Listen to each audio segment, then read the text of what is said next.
And we are live. Welcome for this weekly live stream on the latest and greatest news in Ethereum and DeFi. I do this every Monday at 11 p.m. UTC plus 8. If you don't know me, I'm Julian, your host, and on my channel EatTheBlocks, I teach blockchain development. And hi to everybody in the chat.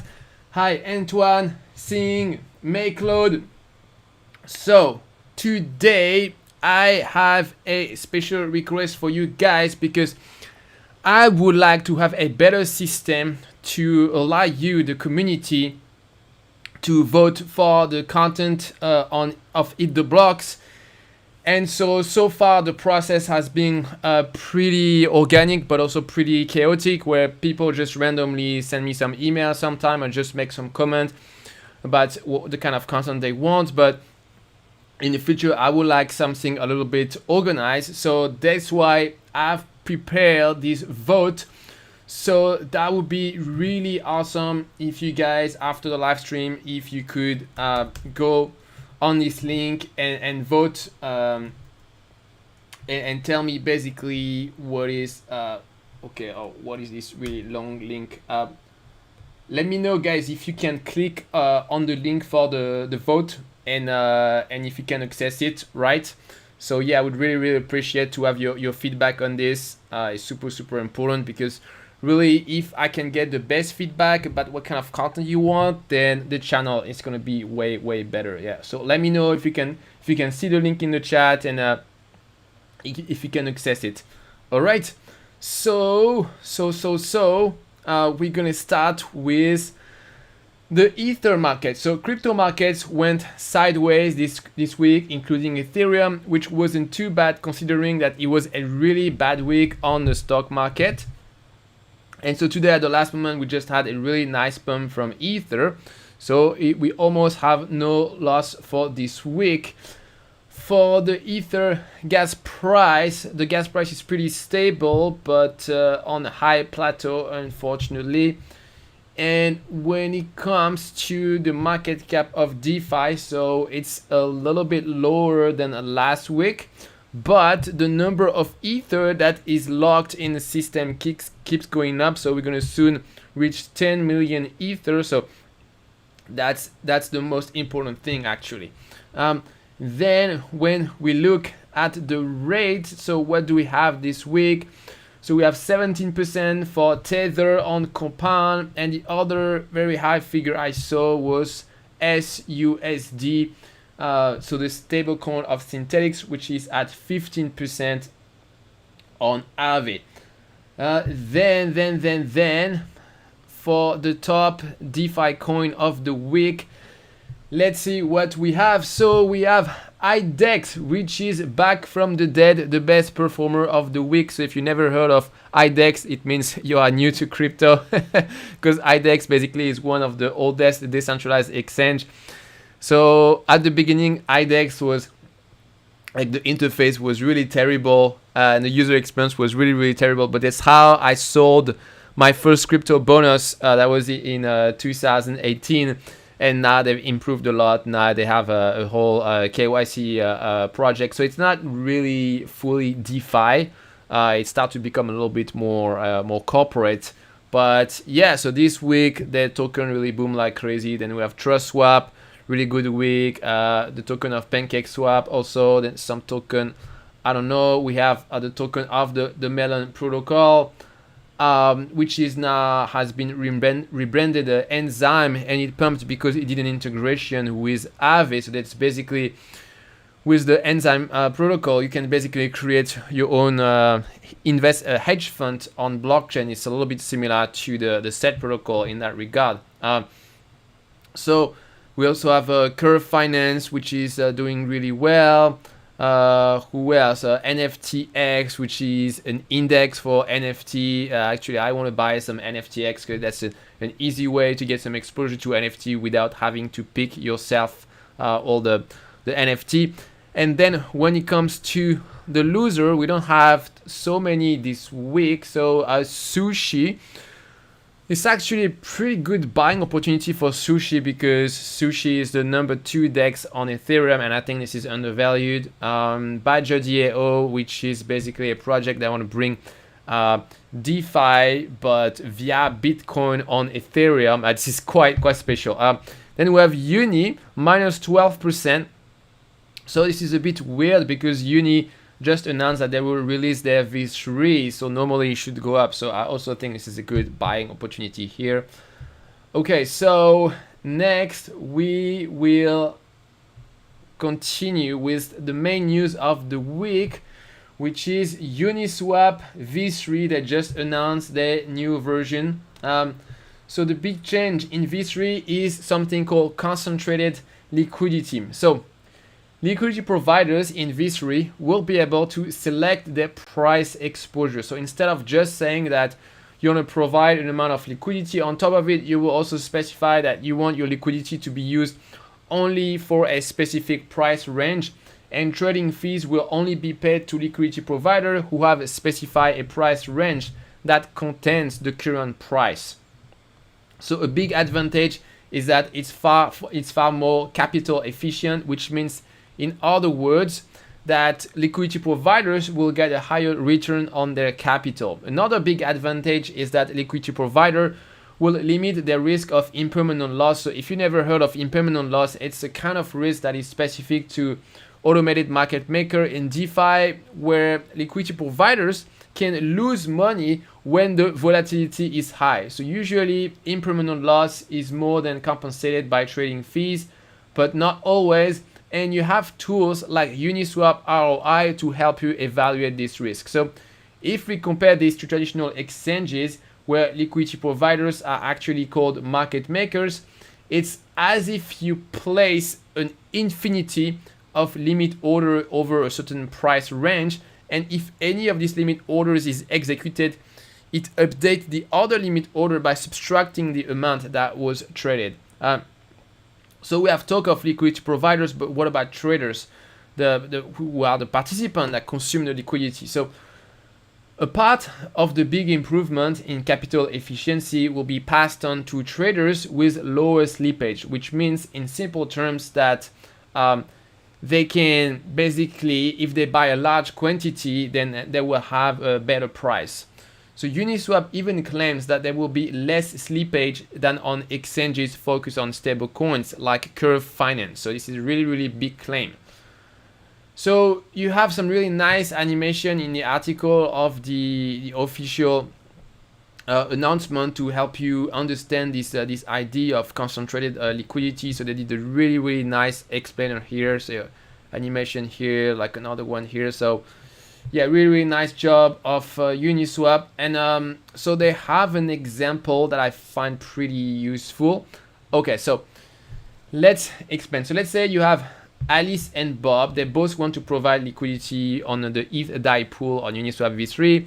Each of them have $1 million, and the current price for ETH is 1,500 DAI. So Alice decides to deploy her whole capital on the entire price range. So she deposits 500,000 DAI and 333 Ether, so total is worth 1 million. Bob instead creates a concentrated position where he deposits only within the price range of from 1,000 to 2,000, 2,500. He deposits just a part of his money, which is equal to $1,083,000, and he keeps the rest for himself, and so he can invest the rest in any DeFi protocol he wants. So Alice has put more than 5 times the capital as Bob, but they will earn the same amount of fee if the ETH DAI price stays within the 1,000 to 2,000, 2,050 price range. So that shows you that someone with much less capital can make the same amount of fee. So a consequence of this change is that positions are no longer fungible. Let me see what you see. Yeah. Positions are no longer fungible. So when you are a liquidity provider and you invest in Uniswap V3 and you don't get an ERC20 token, token in return. Instead, you get an NFT, a non-fungible token that is completely unique to the price range of your position. So that means that we will lose some composability because it will be more difficult to do some yield farming where you take a LP token from Uniswap and reinvest it in another DeFi protocol like you would do with Aave, for example. Like currently, you can take some LP token of Uniswap and put them in Aave to earn some extra yield. But this being said, even though in theory each LP can have a entirely 100% customized position, in reality, it may be that we will see only a few standardized kind of LP tokens. For example, maybe that we'll see some kind of dynamic strategy where the price range of a position is constantly readjusted at every block depending on the current price of the asset traded. A little bit like Yuan Finance, sort of Yuan Finance specialized in Uniswap v3. And so it's possible that almost all the LP provider, all the liquidity provider of Uniswap in the future will use this service instead of directly investing in Uniswap. So in this case, we could still have some form of composability. So another change is the fee system. So in Uniswap v3, we will have three possible fees: 0.05, 0.3%, and 1%. So pools with non-volatile assets like stablecoins will have the lowest fees, whereas pools with the most volatile assets will have the highest fees. And so this will help to compensate liquidity provider better based on the risk they are taking. If they are in providing liquidity for volatile assets, it's normal that they have higher trading fees. Another more secondary improvement is for the Oracle. So with the new Oracle in Uniswap v3, it will be far easier to build advanced trading indicators like simple moving average, exponential moving average, etc. So, and even though the Oracle is more advanced, it will consume 50% less gas compared to v2. Next, very important detail. So Uniswap will protect their innovation with a 2-year business source license to prevent forks and so-called liquidity vampire attack. So normally that means we shouldn't see a ton of forks like SushiSwap, but at the same time, I don't really know how they can enforce this license because we are talking of smart contract and a decentralized application. So the only centralized part would be probably they can act on the DNS of some of the front end for this fork. Like if there is a fork that violates the license, maybe they can attack the DNS provider and say that they cannot provide DNS service for this project. I don't know, but I think they're gonna have some challenge to actually enforce this license, but we will see. In terms of launch date, so it will be launched on Ethereum testnet in the next couple of days, and it will be launched on Ethereum mainnet on May 5th, and it will be launched on Optimism shortly after. So Optimism, which is a L2 scaling solution on Ethereum. All right, okay, so what do I think of all these changes? So first of all, I was really impressed by this new system of concentrated liquidity. That was really refreshing to finally see a true innovation in DeFi instead of just another copy and paste of some existing DeFi protocol. So Uniswap was the protocol that first introduced the concept of automated market maker, and now they introduced another innovation in DeFi. So this is a true financial innovation right here. And it didn't exist anywhere else in DeFi, but also in the financial world. So it's pretty amazing. For developers, this also brings a lot of opportunities. So since Uniswap v3 is more complex, few users will use it directly.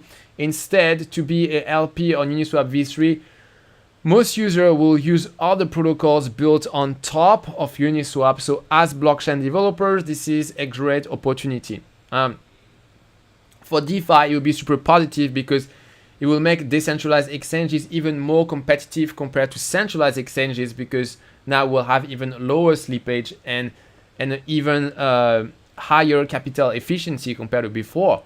Inside DeFi, it will help Uniswap to consolidate its position as the first DeFi exchange, especially in front of SushiSwap. For Ethereum, since Uniswap will launch on Optimism as well, which is one of the leading L2 scaling solutions with cheap transaction fees, this could really reverse the trend of assets leaving Ethereum for Binance Smart Chain. So in May, Ethereum will be back, guys. So if you want to play around with the smart contract, the code is available on GitHub. The documentation for V3 is partially released. And like I said before, they will soon have a release on Ethereum public testnet. I will also probably do a video for Uniswap V3 for developers, but I just want to make sure that they have finalized the code and then nothing will change. Yeah. All right. So next, we're gonna talk of the HOP protocol. So this is a bridge across L2 on Ethereum. It will allow you to move a token from an L2 chain to another one. It will integrate with Optimism, Polygon, XDAI, and Arbitrum, which is a L2 that I didn't know, it's not yet launched. So yeah, this is going to be very, very useful.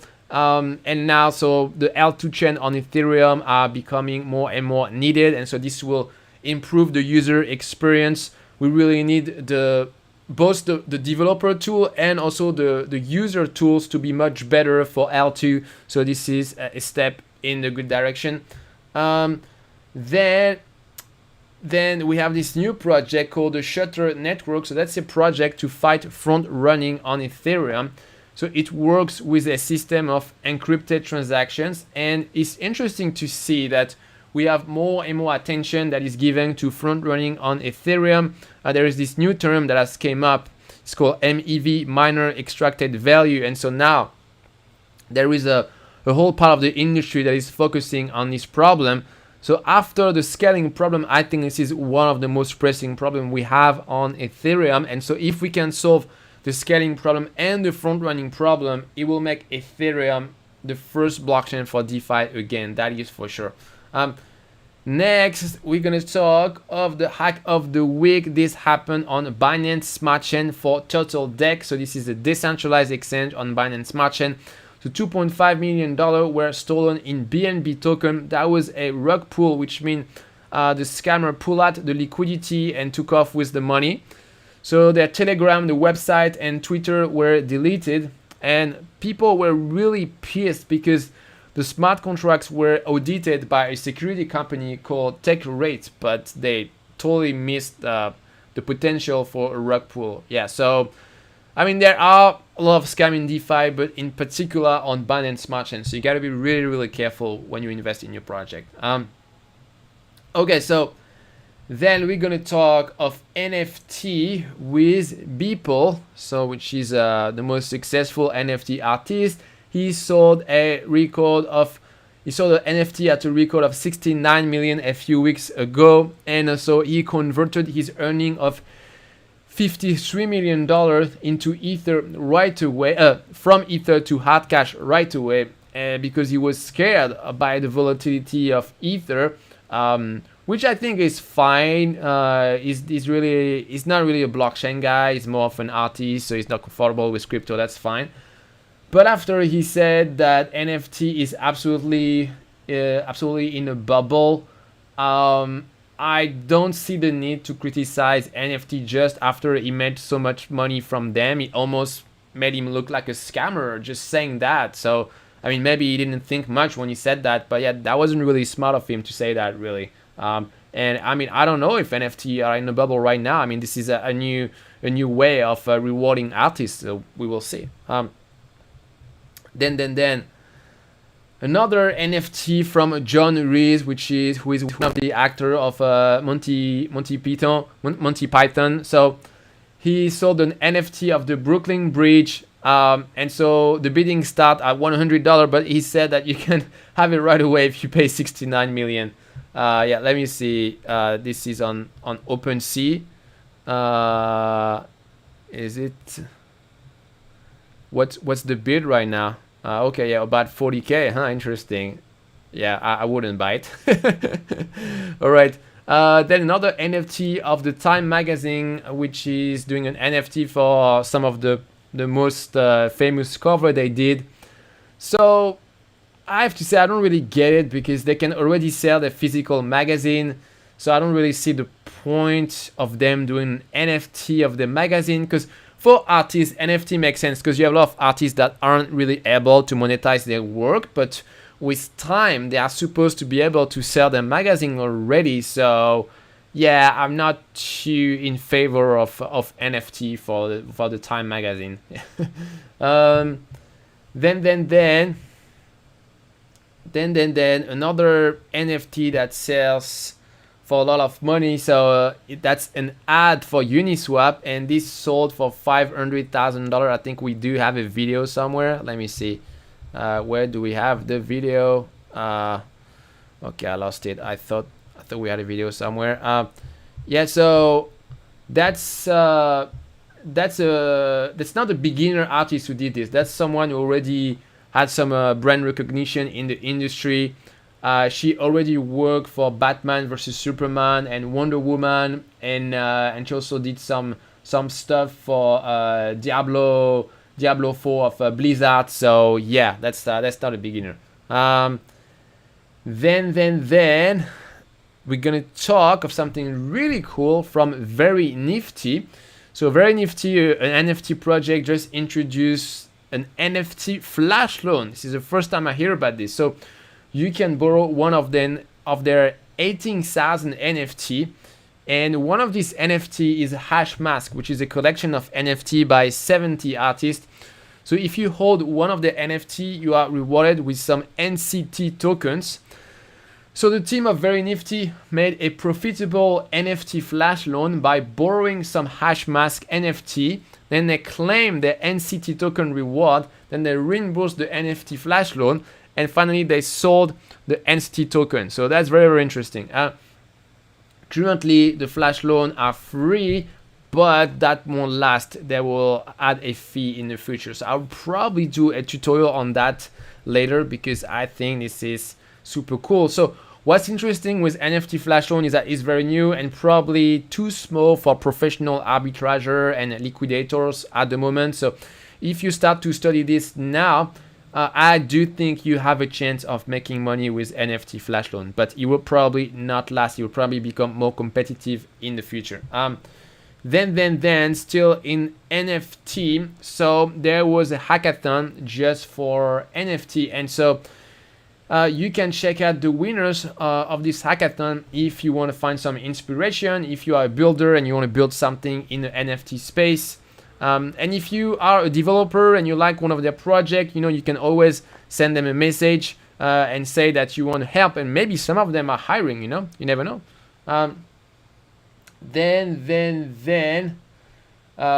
Okay, so another important news is that I think that OpenSea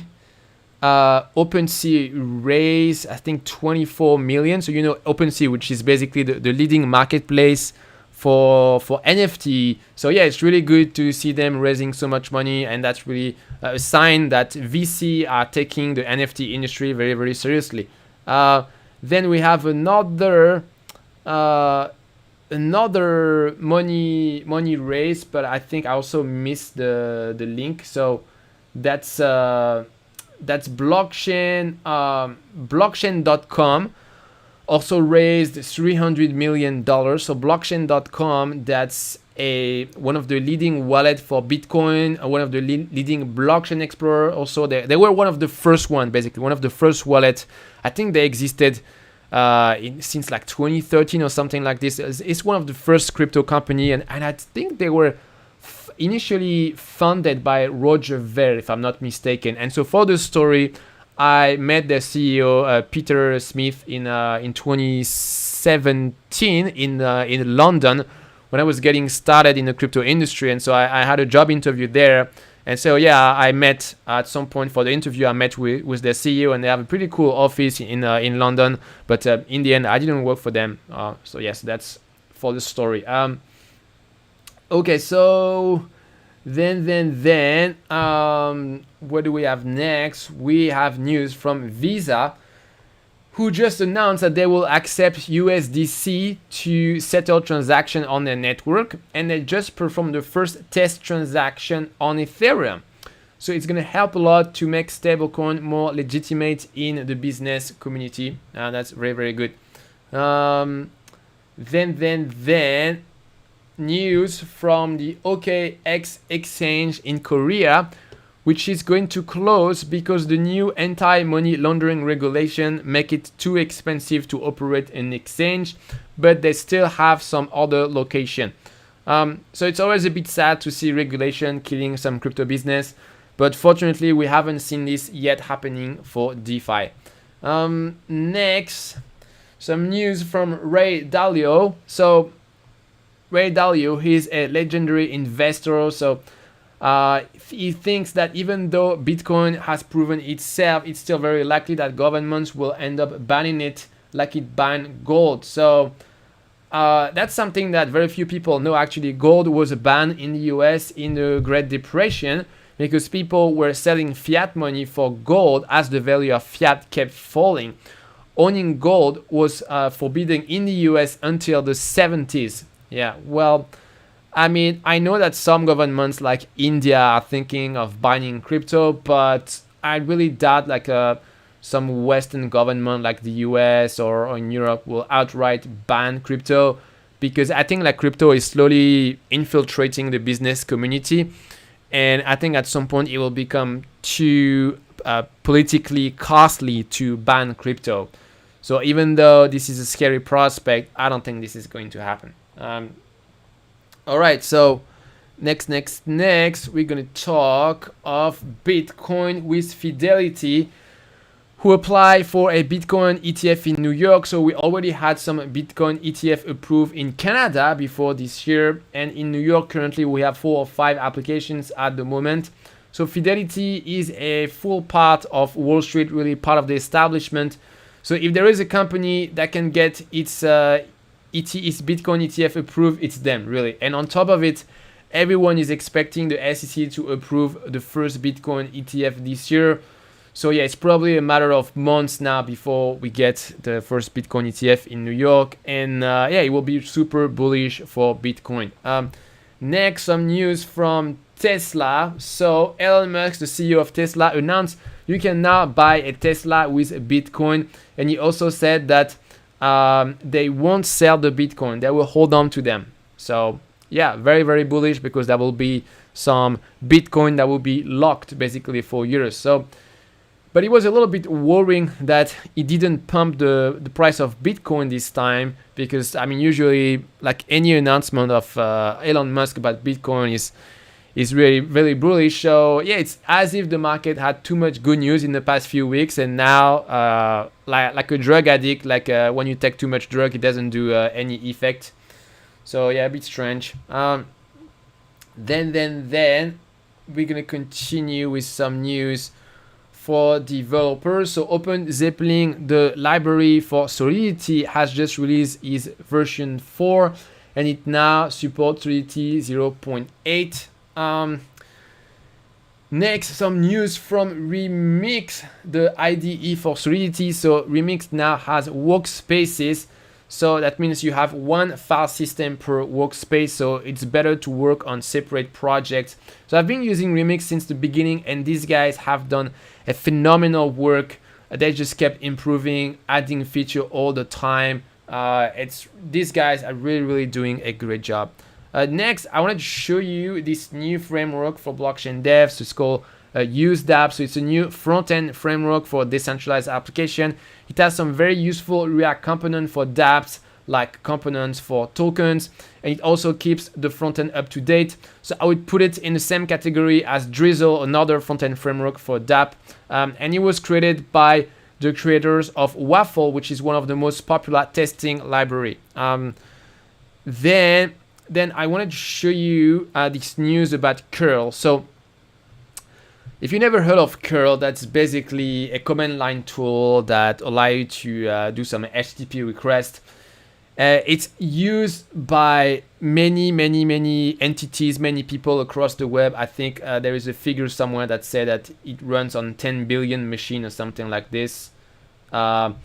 And so yeah, I mean, it's 10 billion installations. So and so the guy who created curl, he wrote this blog to talk about how he created curl and the experience running curl. And there was one statistics that I wanted to show you guys to make a comparison with blockchain. So since the beginning of curl, which is 23 years old and used by the entire web industry, there were only $4,400 paid out in bug bounties.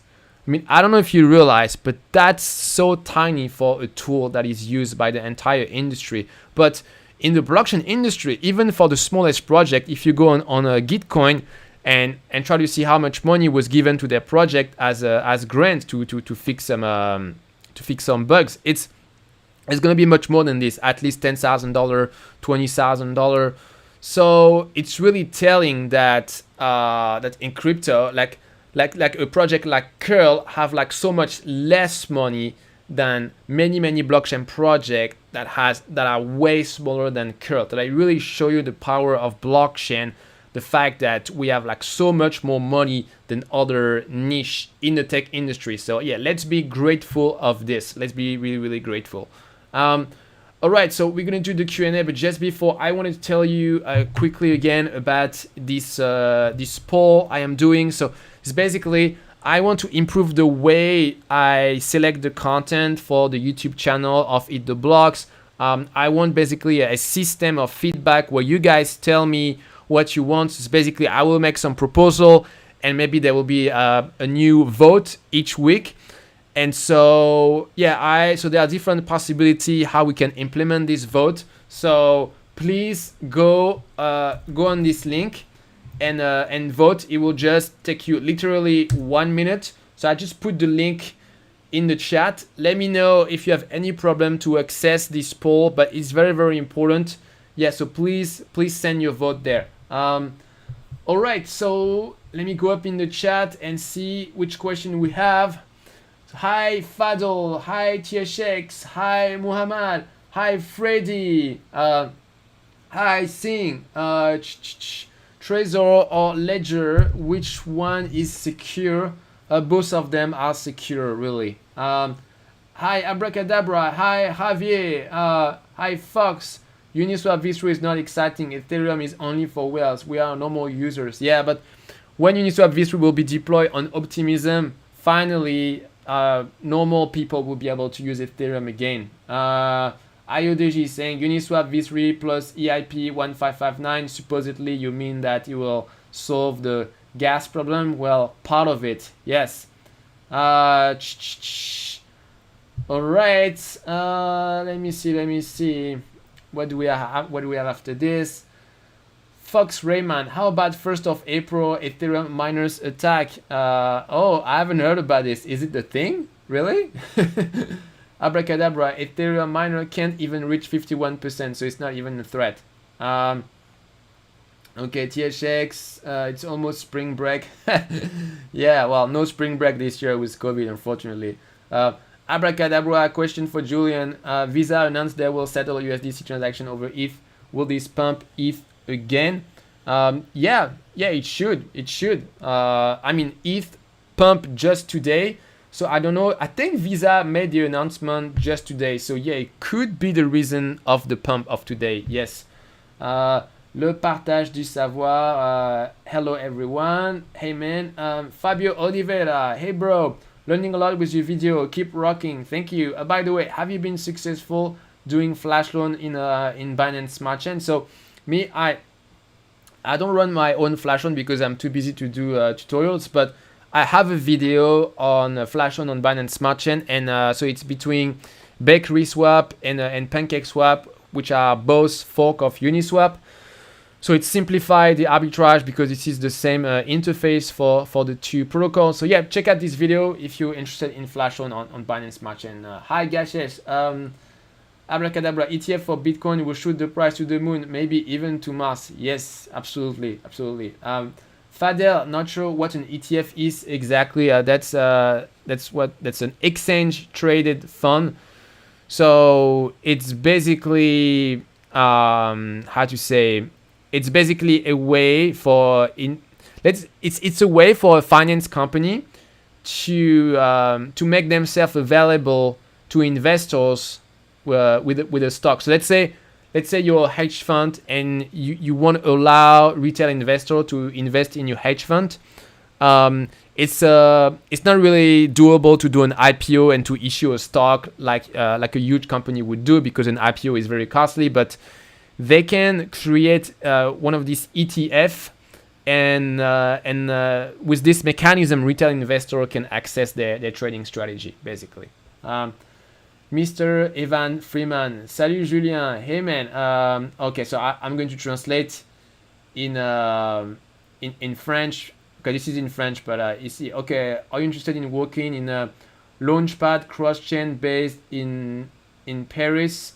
Yeah, I mean, I'm super busy on EatTheBlocks, so it's very difficult for me to work full time on in another project. But partnership, collaboration, this is always possible. I mean, you can send me an email at Julian at EatTheBlocks .com. So, and you can tell me exactly how I can help you, and then I'll take it from there. All right. Fabio Oliveira saying, haha, EatTheBlocks governance. Yeah, it's exactly what my poll is about. Yeah, I want to find out, like, if together the community of EatTheBlocks we can agree on a sort of governance mechanism for part of the content. So yeah, it wouldn't be a vote for every video on the channel, but maybe it will be something like one video a week or something like this. Yeah. So please, guys, I mean, I'm gonna post the link again, but please do vote. This is super important to get your feedback on that. All right. Terence saying, what do you think about the SafePal hardware wallet? I haven't heard about that one. Yeah, Smart Crypto Bot saying $1,000 end of year for which coin? Which coin $1,000? Ghetto Finance. Hi Julian, everyone. Hi man. Roll your own. Just got here. What I'm voting for? Yeah, check out the poll. It's basically, I want to get the feedback of the community of how the community should choose the content of EatTheBlocks. So I will let you guys vote for the content of EatTheBlocks, but there are different ways to do it, and so I want your feedback on that.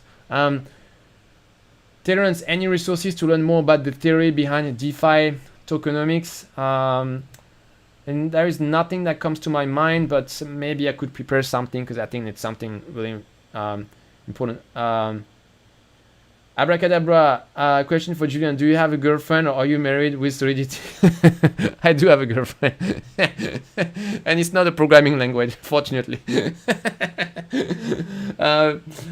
Nicolas Piquerez, is Binance Smart Chain a layer 2 like Optimism? No. It's its own blockchain. Yeah, it's separate from Ethereum. All right. Abracadabra, question for Julian. Julian DAO, I'm in. We will have a coin or token. Well, I mean, that's the reason why I want to do this poll. I've thought of doing a token for EatTheBlocks, but I just want to make sure that if we ever have this is something that is aligned with the community. Yeah. Freddy Anobi, hey Julian, I've recently enrolled in DApp 30 course, really enjoying it. Awesome. I plan to make my own dApps with the knowledge I gained from your course. Great work. Well, it's great to get your feedback, Freddy. I'm glad you enjoyed. Fabio Oliveira, do you have any DeFi project? Well, I mean, if we do this system of token governance, yeah, I will have my it will be the voting dApp basically. All right. Well, guys, I think we have no more questions. So yeah, I see that some people voted already for the poll. So yeah, thanks guys. Really appreciate your feedback on that. And yeah, next week I will tell you what are the results of the poll. Yeah. All right, guys. Well, that's it for today. So have a great day this week, and I'll see you soon on my channel. Cheers. Bye.